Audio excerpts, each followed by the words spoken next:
Sports, we host events every year in Tales from the Tour before the Phoenix Open, where we had, professional golfers on stage, and then our annual Tales from the Dugout event, just like this. We also host a bi-weekly podcast with these athletes as well. So Jason Adam and some of these guys you'll see on stage and in the MLB, we dive deeper. So there's going to be a lot of different topics that we'll touch on tonight, but we really have that place where we could dive deeper with these athletes, talk about what it means to prepare as, just an athlete, but also as a Christian athlete. What does it look like to live that out on the field and to live your faith, to be a better man, a better husband, better wife? We have those conversations. So check that out online. Check us out at identitysports.com to see more of these videos. But I know you guys didn't come just to hear us two talk. So let's go ahead and welcome one of our MCs, a 6'10" former MLB pitcher with the Minnesota Twins, the Los Angeles Angels, and the Tampa Bay Rays. Please help me welcome Aaron Sluggers.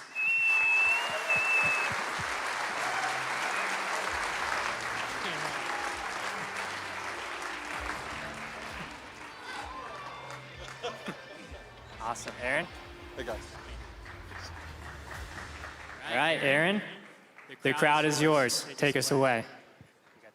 Beautiful. Hey, everybody, how we doing?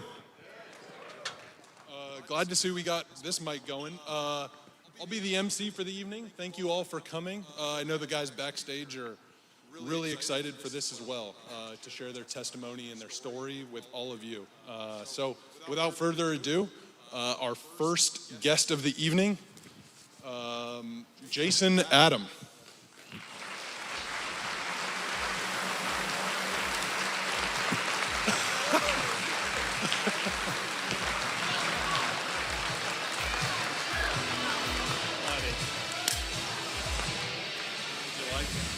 Right there.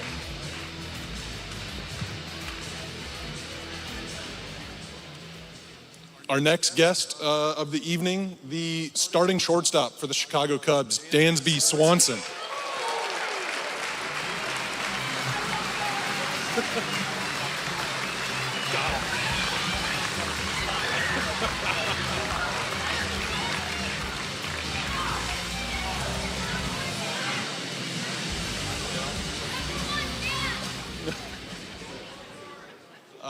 Next up to the stage, his teammate on the Cubs, right-handed pitcher, Ben Brown.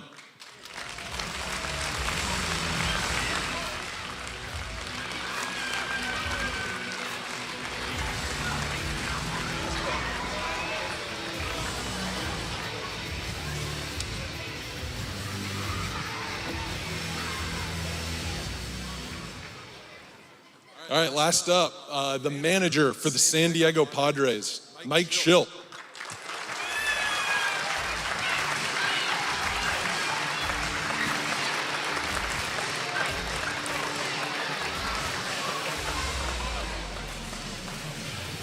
The fireworks get you on the way in? Yeah, I caught them all.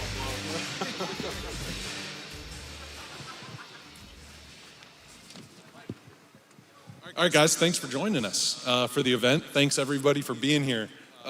First up, Dansby, I got to say, the 2015 NCAA Regional, I got to get some bad blood out of the way. You hit that walk-off homer off my Indiana Hoosiers. Really? Yeah, I was gone at that point, but, a lot of my buddies haven't forgiven you for that, so. Tell us about those days with Vanderbilt. You kind of put Vandy boys on the map, those national champions. Tell us about your experience, Tim Corbin. At Vanderbilt, I was at Vanderbilt 2013, 14, 15. It was honestly one of the biggest blessings of my life, being recruited to go there. It was pretty much one of the only schools that recruited me, and they just gave me a chance to really flourish as a player. I owe so much of my success as a professional athlete to Coach Corbin. He's just a wonderful man and a wonderful leader. But those days were, it was pretty cool because the SEC network was really starting to become popular across the country. And that was kind of as the program was really starting to elevate its game. We thankfully were able to win a lot of games and end up winning a national championship 2014. And we were runners up in 2015. I'm still a little salty about it, but that's okay. But yeah, so it was just a wonderful time in my life, and really helped shape me, into who I am now. Would one of those ways, I always hear the reputation of Tim Corbin being kind of very student of the game, if you will, right? Kind of a classroom mindset around the game. Would you talk about kind of how Tim particularly approached the game of baseball for, a bunch of 18 to 21-year-olds? Well, Corbs is pretty unique because I always say that he almost has like 4 different personalities. He's your head coach. He's like a second dad.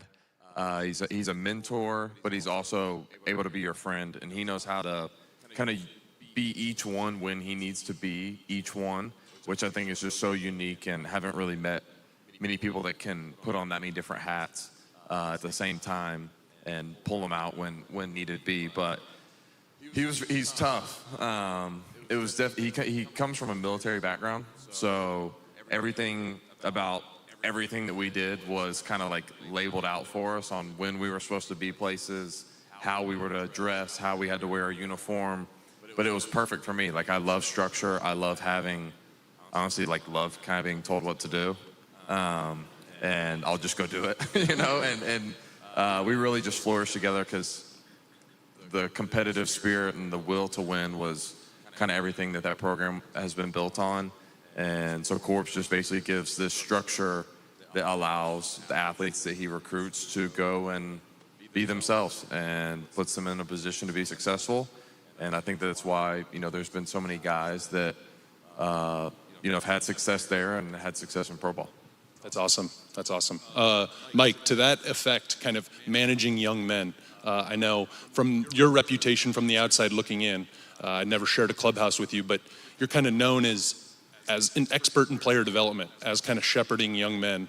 Your success in the Appy League, your facility in North Carolina, I believe, before you broke into affiliated baseball, just kind of that player development of young men of all different ages. Would you speak to kind of how it's a broad question, but how you approach,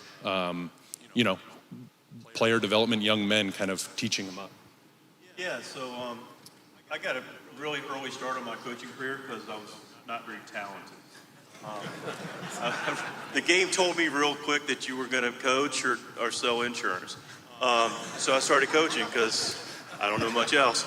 And so I had the real blessing of being able to coach early in my life, starting at 22 years old, and spent 13 years on the amateur side of it before getting into affiliated baseball. And then I spent 8 years in extended and rookie ball. So I spent a large portion of my career, and candidly, the most rewarding time of my career, which is saying something, I get a lot of reward now. But I spent that 20 years in an age group similar to some of the guys or where you're about to go to, and appreciated, regardless of whether it was the States or I got into pro ball, Latin American young men, the love, passion of the game, but also helping young men learn to deal with the difficulty of baseball. It so mirrors life because, like life, it can just be hard. And it was just a tremendous blessing, and still is, to work with young people and help them understand that baseball, like life, while it is hard, can still be enjoyable, fun, and we can grow and get better for it. To that point, because baseball is so hard, as you touched on, you're shepherding these men as they struggle with some severe adversity. How do you kind of be that person where a player is comfortable asking for help? Now that you're in the big leagues, maybe a guy doesn't want to show vulnerability or that he wants or needs to ask help. How can you be that in the clubhouse? One thing I realized, regardless of level, and including the big league level, is every single player, every single person has some kind of fear and anxiety.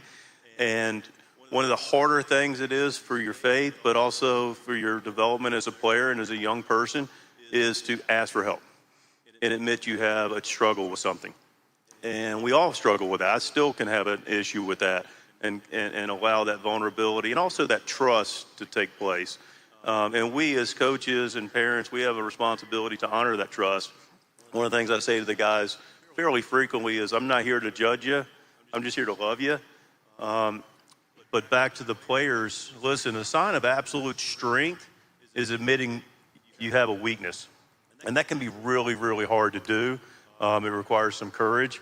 But when you can allow yourself to say, you know what, I need help with something, whether it be hitting a curveball or having a backhand or throwing a change up or dealing with things that you come across in your daily lives in school and making decisions that are positive there.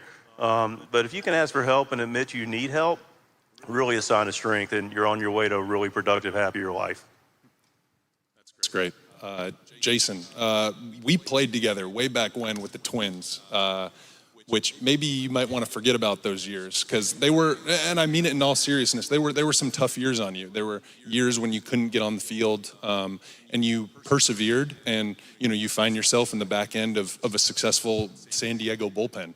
How did those kind of early years with the Twins, kind of the early years of the minor leagues, kind of shape who you are today? Yeah, they are definitely forgettable years from a baseball standpoint, but they're 2.5 years that were the most foundational years of my life and career. Just because I was battling an elbow injury that was nagging. I ended up having, it was supposed to be like a 2-month recovery. It turned into 2.5 years and 4 surgeries on the elbow.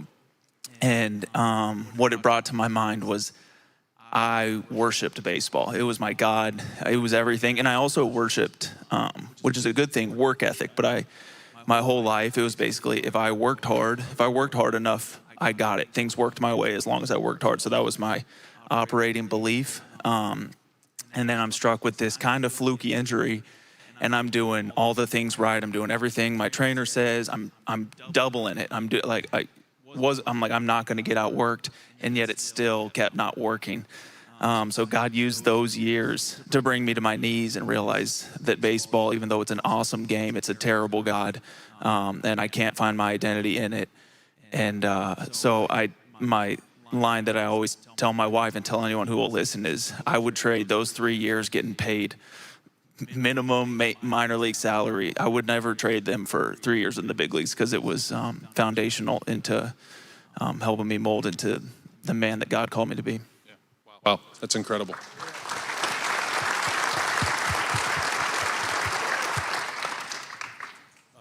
Ben, you're we've never met before today, but I did some research before this, and I found a little thing that we have a mutual common interest in is mouth tape for sleep. If anybody knows what mouth tape is, you look like you're a hostage, like a hostage video. Yeah. It helps you sleep through your nose, like a little sleep optimization. Tell me when you kind of went down this sleep optimization rabbit hole. So we went from Vanderbilt national championships. What's wrong with my line of questioning? Come on. Hey. Well, kind of like what Jason said. It's like just not. I'm always trying to not leave a stone left unturned, and I've been through plenty of injuries in my career, and it gets a little insane sometimes. Mouth tape isn't insane. I'd recommend it, but I've basically tried just about everything, and mouth tape is relatively new. I wasn't a really good sleeper, so you can't expect to be healthy if you don't sleep. So that's a good lesson for all the young kids. No, I love it. I joke. I kind of meant it as a joke, but you do have like a really strong kind of routine built in of your process of kind of how you optimize recovery, kind of how you optimize taking notes, right? What I've kind of learned about you. You have a notebook you take with you everywhere, kind of maintain this, being real diligent about your process. Can you kind of speak to where you learned to be so diligent and focused? Yeah, it's actually a conversation we had in the car ride coming over here. So I'm having conversations with guys that are really good at sticking to that process. It's something that I strive to be better and better at, but ultimately, for a little background on myself, is I was probably the least talented guy in a lot of the rooms that I walked into within pro ball. I was a 33rd rounder. That's a 17-year-old, so I'm behind maturity-wise. I'm baseball-wise. I'm from New York, so baseball, I haven't faced a draft pick my entire life, essentially. So I just always picked up on little tidbits and how to get better, and writing down notes. And for me, I spend a lot of time post-game just really breaking down outings from a standpoint of what I can control and what I can't control. And I don't break my outings into success or not success, but it kind of goes down into pitches executed well and pitches not executed well. And Yeah, so notebooks are cool for me for sure, and just writing down stuff. And I think it's something that I plan to utilize even more moving forward, just because of the importance of, either writing down your anxieties and then what the truth is behind that lie or whatever the case may be. So there's a lot of value to it for sure. So it's like an amalgamation of like on-field stuff as well as mental, what you're going through. For sure, yeah, and not in like an odd affirmation way. It's just there's things you can do from a pitching perspective that can really break down outings a lot more efficiently than just going off your stat card, and just understanding that really changes the dynamic. You ever use it from like a faith perspective of like when maybe, which we can talk about later, kind of the Bible study Sunday baseball chapel in like a Sunday dugout, or like things you share with the guys? Do you ever use that journaling from a? Yeah, I think I'm way more locked in at church when I'm writing down what's going on. I will say. So I mean, if it's chapel or doing something with my wife, just any sort of learning, I think it's valuable to write things down. And like I said, it's something I definitely could even do a lot better job of. So. Jason, I remember you did such a good job of kind of plugging in wherever you may be. You talked about your adversity previous with the injuries in the spring training complex. Would you kind of talk about the importance of plugging in to the guys around you? You may be 1,000 miles away from friends and family, but using that locker room as your church, as your community. Yeah, for sure. So that was something we learned starting in those years with Minnesota, because I was newly married at the time, or just engaged actually, but we took the mindset like, hey, I'm going to rehab. I'm just going to be here for 2 months. Let's not get too comfortable. We're getting out of here. And then God kept smacking us in the face and keeping us there until like a year and a half. It took us a year and a half before we're like, maybe we should just plug in and be present where we're at and let God control when we're getting out of here. And man, when we did that, it became just the best time. We got really close with fellow rehabbers, just hosting Bible studies and living in community the way God designed us to, so that we could thrive. To the point where when I was finally healthy and escaping rehab, I was like, there was a part of me that was like, dang, like I'm kind of sad that this season's ending. So God was able to shift my mindset from get me out of here. I don't really want to be here a day longer than I have to wow, this has been one of the sweetest seasons of my life. And I'm not even sure I'm ready to leave. But when you plug in and live in community, being vulnerable with each other and just sharing struggle, because we all go through it, you can really thrive. If there's one constant in professional baseball, it's that don't get comfortable. You're going to be going from left to right, up and down. Yeah, never. Yeah, the baseball, God is in control of it all, and the way He's designed baseball and the people in baseball, there's movement, a lot of it, as everyone up here knows. So yeah, but that's I think it's exaggerated in baseball, but that's true of life. You never know. We make our plans, but God establishes our steps. To that point, Dansby, I know you have. So we talked about Vanderbilt, the national championship, the runner-up, first overall pick by the Arizona Diamondbacks, and then kind of what happens that first week on the field, right? You think kind of you got it all figured out. You're on your way to, where you're going to spend the rest of the season, and you suffer an injury on the practice field, right? Yeah, it was quite unfortunate. Our first at bat in pro ball, getting ready for the season. I got hit in the face, so I had 14 stitches. I had 9 inside of my mouth and 5 right on the outside of my mouth. And yeah, it was kind of like a wake up to pro ball moment almost, So had a concussion and obviously a swollen mouth. I couldn't eat. It was applesauce and smoothies for me for like 2 weeks.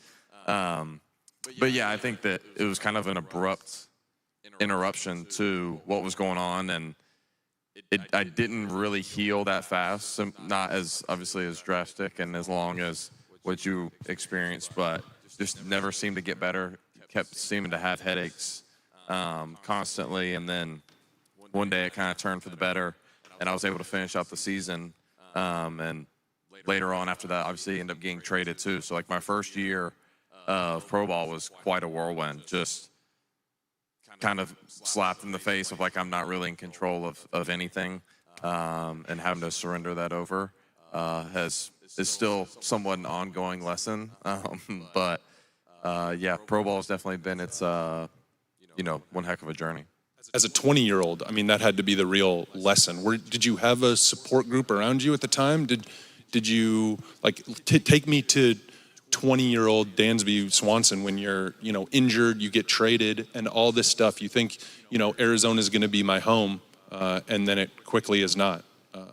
I will say getting traded was really, really challenging for me because I kind of looked at it through the lens of this isn't what I had planned. This isn't what I wanted to have happen. I don't necessarily want to be home yet. Maybe I was going to finish my career at home. For those of you who don't know, I'm from Atlanta and got traded to Atlanta. The night I got traded, this is not an exaggeration. I had close to over 150 phone calls and 300 text messages in that one night. I just let it all go to voicemail and everything.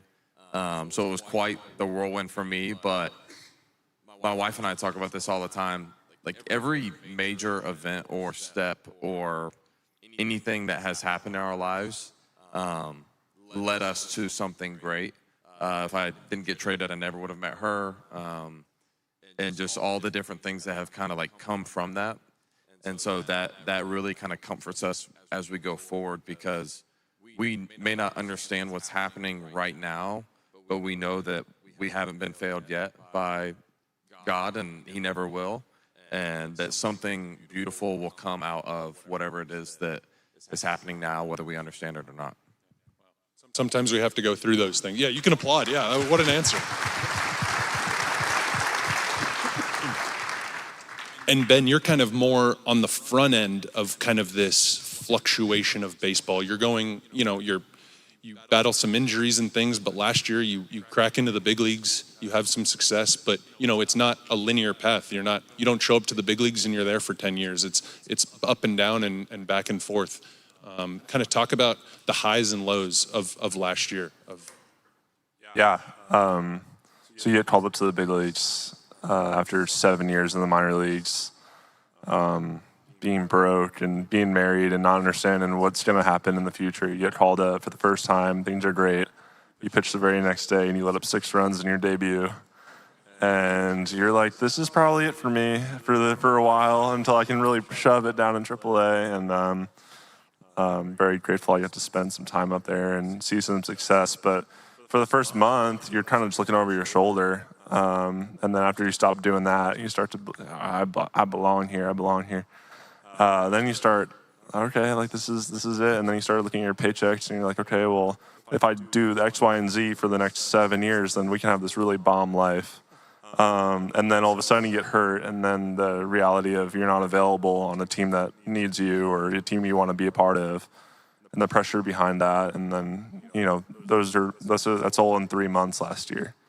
And that was my welcoming to the big league. So the highest of highs and the lowest of lows in that time. And like I said, in the first month you're worrying about getting sent down. The second month you're thinking you're the best. And the third month you're like, hopefully I can see this place again. And understanding that this baseball and nowhere near is your identity. It's not your God. It's going to fail you over and over again. And it's going to be hard. It's not going to be an easy process of failure and success, but just drawing your identity from things that matter, understanding where you are, you're there because there's people there, getting sent down to rehab and understanding that there's people that need to hear about Jesus in Arizona, and there's community you can join in Arizona. And we were really grateful and blessed to kind of slide into a great community in Arizona. But yeah, it was definitely a challenge. It was definitely amazing at the same time, but yeah, a lot going on. To Jason's point,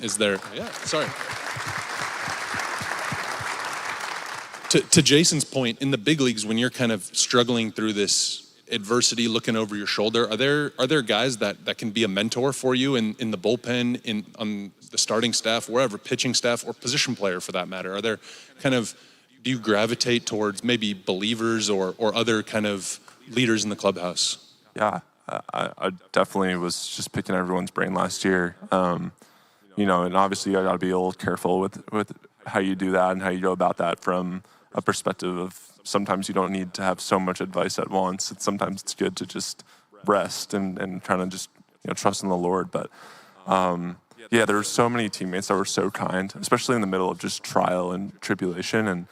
And whether a believer or not, the outstretching your hand to someone who's in need of just some affirmation and some care is just huge. And I got that so much last year from my teammates specifically, like just in that locker room, and it was so special.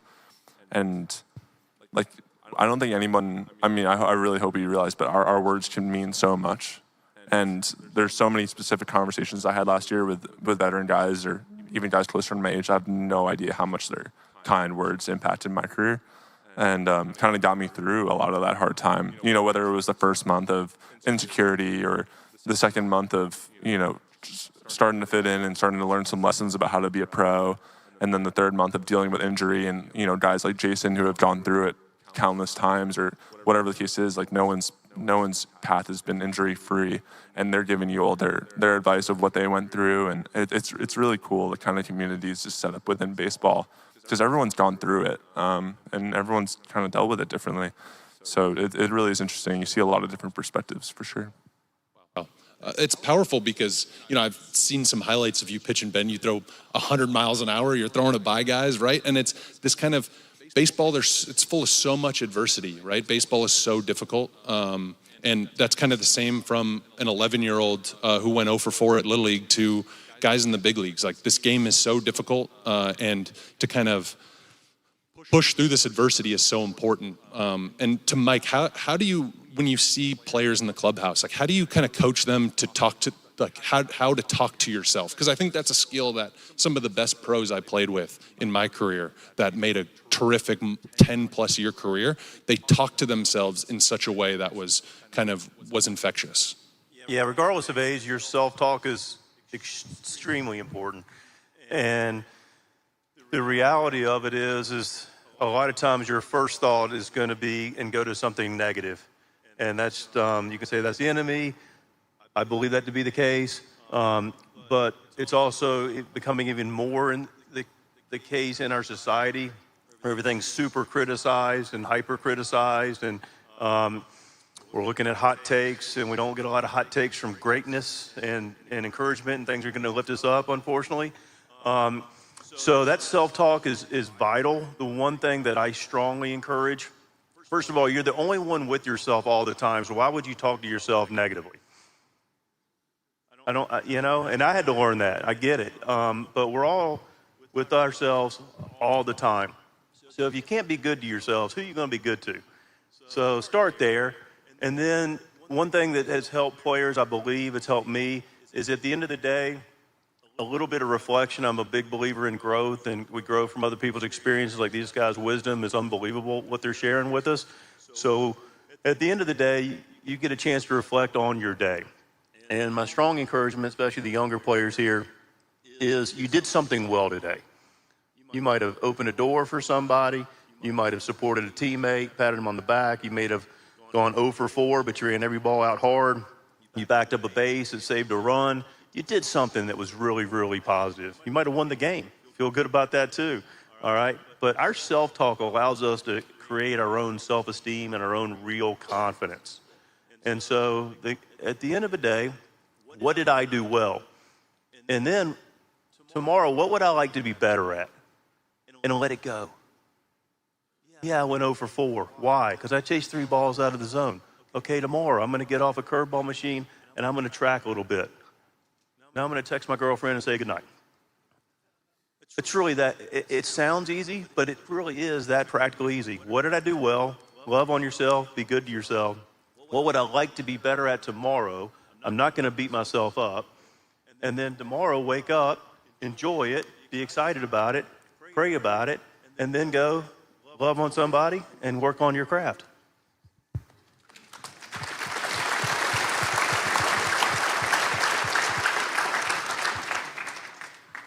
And I think that self-talk that sports teaches us, that positive self-talk, is exactly what the Lord kind of calls us to do in our prayer life, is to be grateful for the things around us, for our family, for the food that He's blessed us with, for the roof over our head. And it's just so apparent that sports teaches us that so clearly, that the game of baseball beats you down if you're negative, and that's not the way the Lord has called us to live. I know, Jason, you taught me a lot when we played together of kind of that prayer life, of instilling prayer in the clubhouse, in those around you in the bullpen. Can you kind of talk about how the examples that prayer has had in your life? Yeah, for sure. Prayer, I think it's something that I've always known was important, and it's always been important. And then practically about a year and a half ago, it became like the center, the focal point of my life. So without getting into too much detail, but I have 4 kids, 4 little daughters, and after our 4th daughter was born, a couple months in, my wife got really bad postpartum depression. It got really dark. I had never seen her like this. I felt helpless. She was as deep as depression as you can imagine. Couldn't find her several nights, out searching for her. And so we go home. This is towards the end of the season. We go home for the off season, and I'm like, man, like we gotta every time you leave the house, I'm worried about you. So we got her on medicine, and it was good. It was really helpful. She kind of leveled out, but there was no joy in her. So I didn't worry about what would happen when I left the room, but she wasn't Kelsey. And so we went to this conference, and we just were like, we're breaking. So we found all our mentors, all our community that God had blessed us with. And I'm just asking, like, what do I do? And several people came to me like, you need to pray and take the authority that Jesus has given you over your household. And I'm like, okay. So we get home from this conference, and I wake up. I'm like, all right, I'm going to try this. I've got nothing else. So I get up early before any of the kids are up, before she's awake. And I just walk around my house, and I'm praying like I've never prayed before. And I'm like, Jesus, like, take this. Jesus, this is your house. You have authority. I rebuke the enemy. And the Holy Spirit kind of just took over me, and I'm just praying over the house. And I'm like, eventually I kind of settled down. I say amen. And I'm like, well, like, I don't know, like, kind of what now? And so I'll never forget it. I'm cooking breakfast. I'm on breakfast duty in the off season. And my wife, she had slept in, and she walked out of her room for the first time in like 6 months, and she had a smile on her face. And it was like the most insane instant transformation that I've ever seen. And yeah.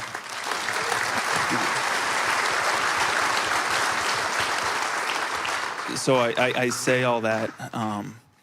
I knew prayer was real, but that experience showed me and rooted the belief so deep in my heart of how real it is, and how there's power in Christ when we pray and use that and go to Him with everything. I can't talk about prayer enough now. It's everything. That's incredible, and it's truly clap, please.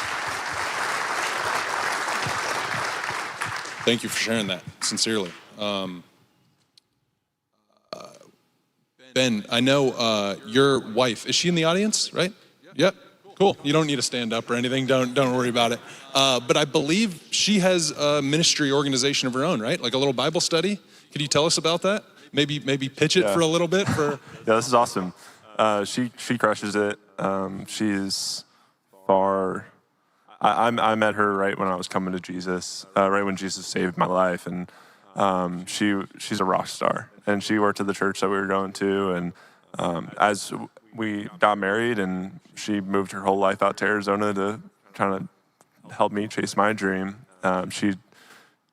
She's so awesome and so gifted in ministry, and she created Warmly Welcomed, which is a Bible study tips and reading code for women. And it's just incredible seeing her move on that realm of social media, and the people that she's, years go by with the app, and she'll go up to people like, you have no idea how much I learned from this on your posts, and it's gaining some real popularity. And I'm so proud of her, and we kind of just went all in last off season, and just seeing her do her thing. And I'm not super active on social media, but I get to check in on her doing it and see her do it. And she's so gifted, and she's reaching a lot of really, she's reaching the lost through what she's doing, and she's such a good pal. So yeah, she's doing great. That's great. That's great.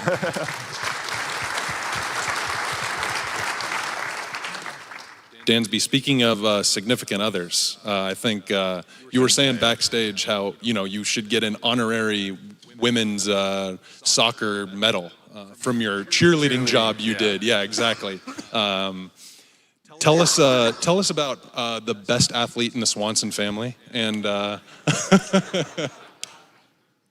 Trust me, I hear it all the time. It's like I say, in about 98% of the world, I'm Mal's husband. So I embraced that for quite a while now. But it really is amazing being able to watch my wife, my best friend, excel, not only on the level and stage that she does, but just seeing like the youth and the people that watch her and the joy that they get from not only of how she plays, but how she acts and how she treats other people and how she serves other people and loves other people. It's pretty remarkable for someone that has kind of been in this spotlight for such a long time since she's been young, but to see her treat people so sincerely and genuinely all the time, and how you can just see the smiles on, little girls' faces that want to be like her when they grow up. It really brings a lot of joy to my heart, seeing how she does that and how she does that in such a humble fashion. So I'm very, very blessed to be able to be your husband, and like I said, best cheerleader in the world for whenever she's on TV or whenever she's playing. So I watch the games in silence. If you don't know, I just sit there with the dog on the floor, watch it, don't say anything, and then when they score, I go crazy and I sit back down because I can't jinx anything. So, but yeah, it was quite the summer for sure. That's awesome. That's awesome.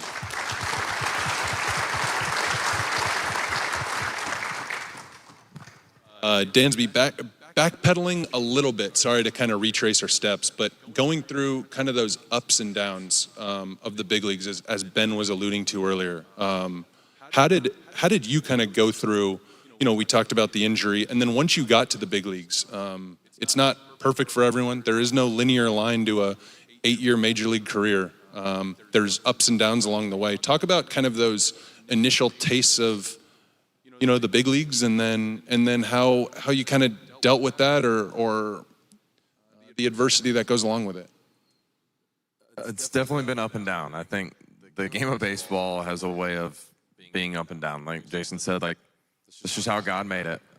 I do question that sometimes why he did that, but just embrace it. But I think when I first got called up to the big leagues, I was not ready yet, but for the organization, I guess they thought so. And I struggled in the beginning. Like my first week or two, I was just like really having a hard time with it. I just remember kind of having this somewhat come to Jesus moment where it's like, if you're gonna go out, just go out doing the way that, like, with the ability that I gave you. Just like go play, enjoy it. End up having a lot of success. And then that led me to my next lesson, which is I all of a sudden thought I was the man, And I was going into an off season where I thought I was the man.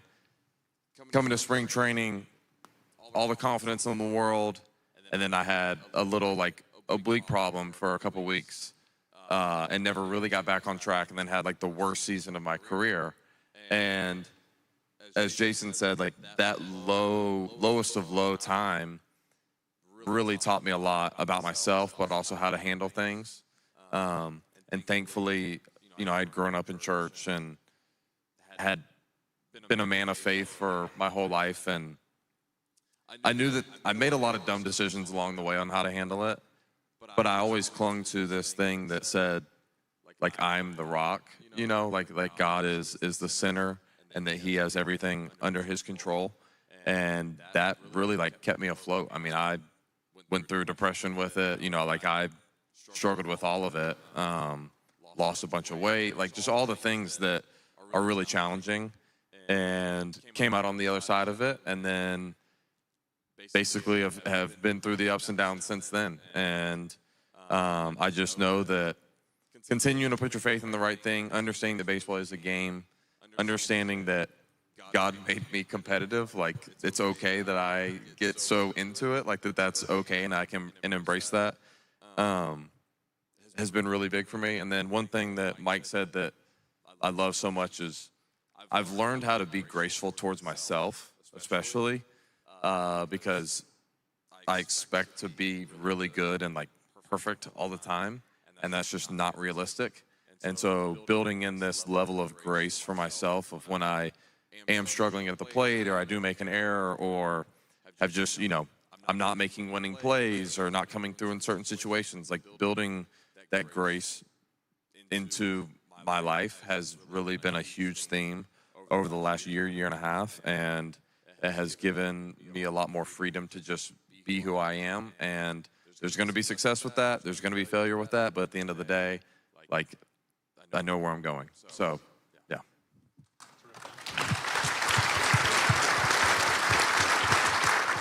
And I think these guys' words are so wise, because I remember being maybe one of the kids in the audience growing up here in Scottsdale as a 11, 12-year-old and thinking MLB baseball players are, lowercase g gods, right? They never struggle with adversity. They go from first overall pick to, high school draft picks, and they never struggle with adversity and off to the races, and they're driving Ferraris, right? And so that's why I kind of love having these guys up here and sharing this wisdom, because it's just so important. Yeah, so thank you guys for being vulnerable, first off. I know we got a ways to go. I'm not landing this plane yet, but I just wanted to thank these guys for being so vulnerable in this moment.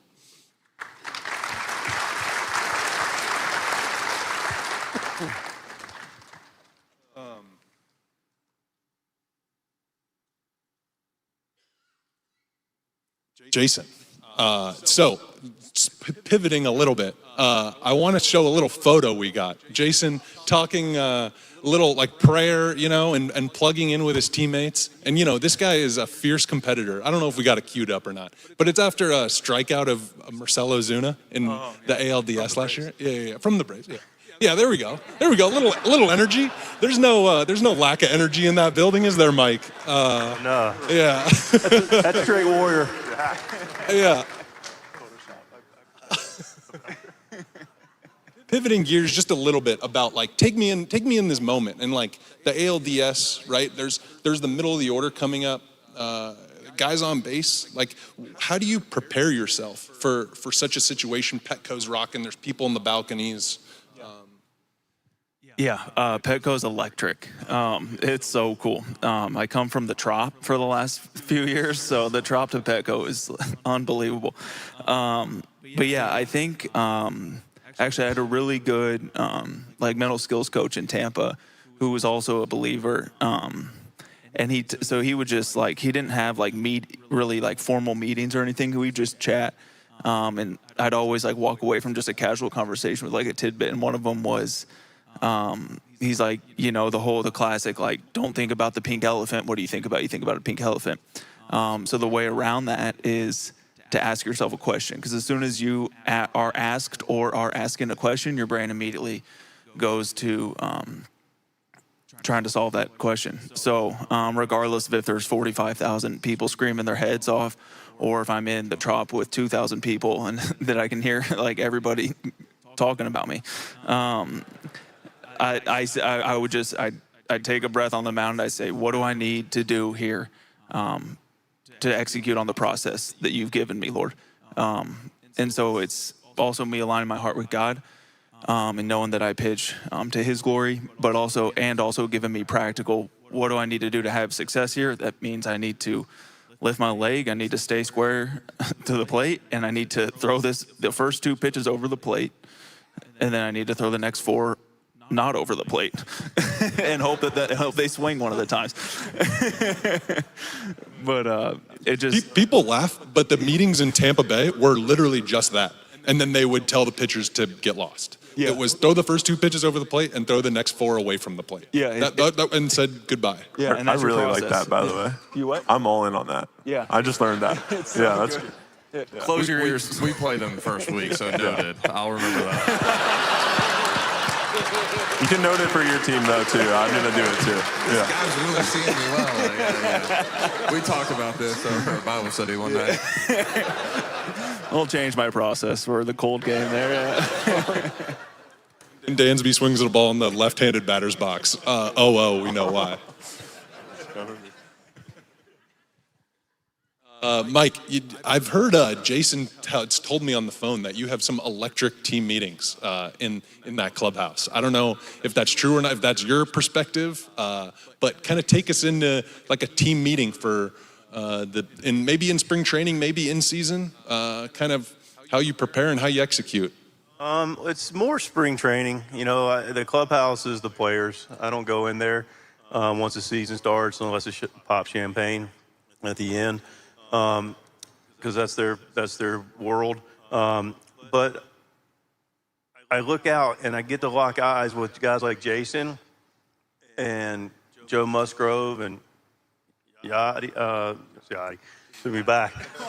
By the way, this cat right here, we talk about being good to yourself, my man Dansby. So I'll come back to the question. Please. All right, so 2019, we're playing them in the playoffs. And you want to learn how to be good to yourself when chips are down? So we go in and we're playing and we're in St. Louis and it's the 8th and I work around the guy to get to Dansby. Intentional walk. Intentional walk, yeah, okay. I wasn't going to go too far, but yeah. Intentionally walk, bang, double down the left field line, basically, beats us. And not feeling great.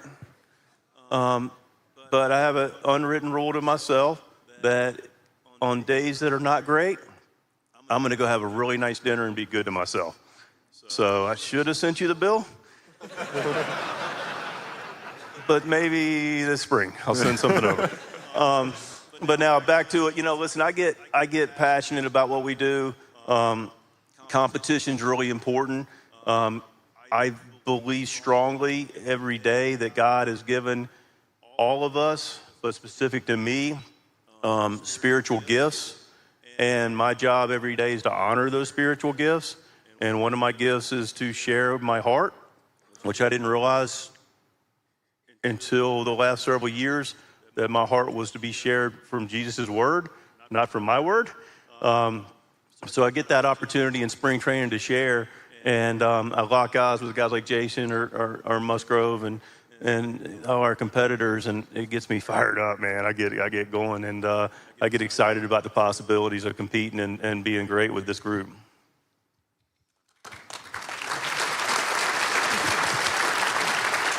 I do want to pick that a little more, especially a guy like Joe, who I trained with a few off seasons, know personally, and that guy is such a competitor, but he's the nicest, sweetest guy in person. He'll go play beach volleyball with you, and he'll compete in beach volleyball, but just a real nice guy. Tell me about kind of some of these pitcher alter egos. We hear Jason up here talking. He's a girl dad of 4, right? He's the sweetest guy you'll ever meet. But these guys get between the lines, and there's no bigger competitors. Kind of take me behind, maybe looking in a guy's eyes on the mound when you go out there. Man, that's the greatest. Wayno comes to mind first. Adam Wainwright. Jason's clearly in this. Wayno. Yep, darn right. Jason's there's a scale, 20 to 80 scale, scouting scale, 80 being the top. Jason Adams is a 90 human being, okay? This guy's top the chart. But you see him, guys like Adam Wainwright has a foundation called Major League Impact, Big League Impact, does all these wonderful things. Just amazing. He uses the platform he has and his resources and his gifts that he's been given to help others. And then the game starts. And one privilege that I have of many is seeing a clubhouse. Joe Musgrove is one of them. Manny, Toddy, Bogey. We got a lot of them. Arise. The sweetest, nicest guys you'll ever meet. Good to kids, good to each other.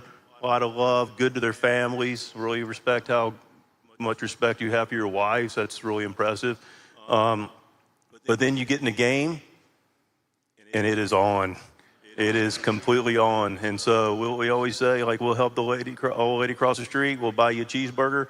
But in competition, we're going to give nothing away, and we're going to take everything. And after the game, we'll love you.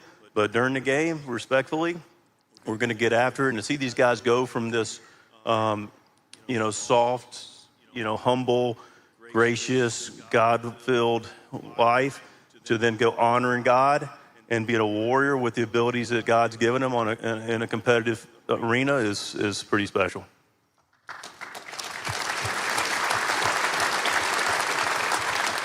I think that's a common misconception of athletes who are believers and followers is that they're kind of, soft and in forgiveness all the time, and there's a time and a place to compete, and God has called us to use our skills and the skills that he's blessed us with and to use those to the utmost ability.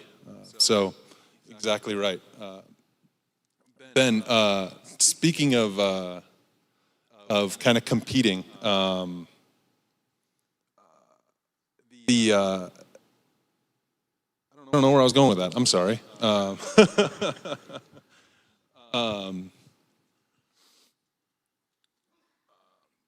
Jason, do you want to kind of pray us out? It's about, yeah, great. For sure. Yeah, and I do just want to say the whole point of this night is Jesus Christ. So if you're out there and you don't know him as Lord, every one of us up here on stage, every one of you out there in the seats, we've all sinned, we've all fallen short of the glory of God. But while we were sinners, not after we got cleaned up, but while we're still sinning, God sent his son Jesus to die on the cross and bear the weight of our sins. The wage of sin is death. We all deserve death for our sins, but Jesus Christ in his love came down to earth and was sacrificed for our sins. And if you believe that and declare him as Lord, you can be saved for eternity. So if you believe that, and if you're believing that for the first time tonight, or if you have any questions about that, I think there's people. So quick shout out, the men's group Forge, which I'm a part of every Tuesday night. Good to see you guys. There will be individuals from the Forge that will come down at the end when this is all said and done. And please, we invite anyone to come down afterwards and hang out. Some of us will be hanging out. But if these words moved you and after Jason prays us out, please come down. There will be people to talk to, people to pray over. Yeah, if you need prayer in any way, please. Let's bow our heads. Jesus, thank you so much for this night. Thank you for the men and women who were able to come tonight. I pray that your name was declared above all other names tonight, and that your truth would prevail in this world and through each of us, Lord.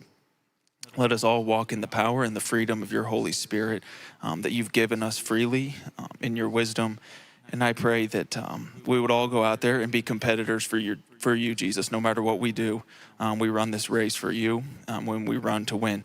And we are at war with the world, with our flesh, with the enemy. But you've already won the war. So let us battle in your power and in your name, Jesus. Thank you for this night. Please bless these people. Thank you for this ministry. I pray that you would bless it and grow it, and that many lives will be touched. In your name, Jesus. Amen. Amen. Awesome. Just one more time for these guys. It's middle spring training.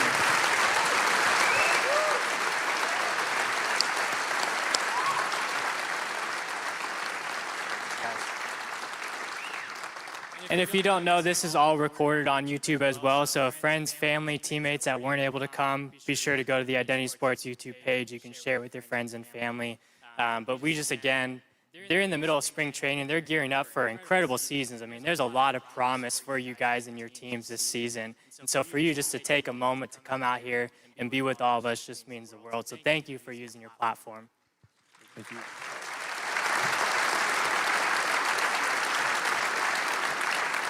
Awesome. And just as Aaron said, there'll be people up front if you were moved by something and you want to talk more, but we appreciate you guys coming out, and we hope you all drive home safely. You're welcome, Zach. Appreciate it, man. Yeah, my privilege.